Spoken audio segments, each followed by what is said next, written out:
Education. It's the key to unlocking opportunity for young people all over the world. But for far too long, our global education system has been letting young people down.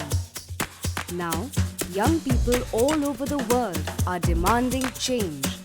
In the world's biggest youth-led study on global education since the pandemic, the By Us, For Us report reveals exactly what young people think of the education system.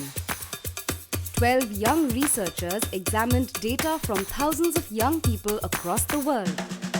They conducted interviews and focus groups to get a deeper understanding of young people's perspectives too. What they found was an education system that is outdated and one that is failing to prepare young people for the world of work. 40% of young people surveyed feel that the education they receive is poorly aligned with the work opportunities available. Instead of providing them with what they need to earn a living, like communication skills and how to run a small business, schools are stuck on traditional teaching methods like memorizing textbooks.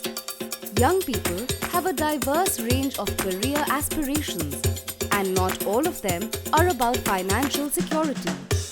As many as 28% said that their main aim in the next 5 years of their career was to learn and grow, while 1 in 4 aspire to run their own business.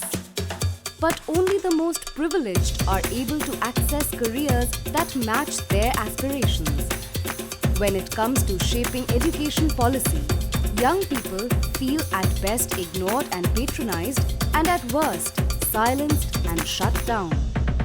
While nearly a third said they felt motivated to take action, 2/3 said they felt ignored by policymakers. Finally, the pandemic exposed a brutal digital divide. Young people were far more likely to have had their education disrupted if they lacked access to a reliable internet connection. Motivated to act, the Make Education Work campaign was launched.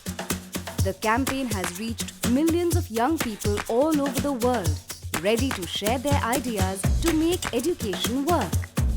Their demands to world leaders are clear. Fix the education system so that young people have the practical skills they need for the workplace, equal access to a wide range of career paths, and a seat at the table in shaping education policy. Now you've heard from young people about what they need. It's time to make education work.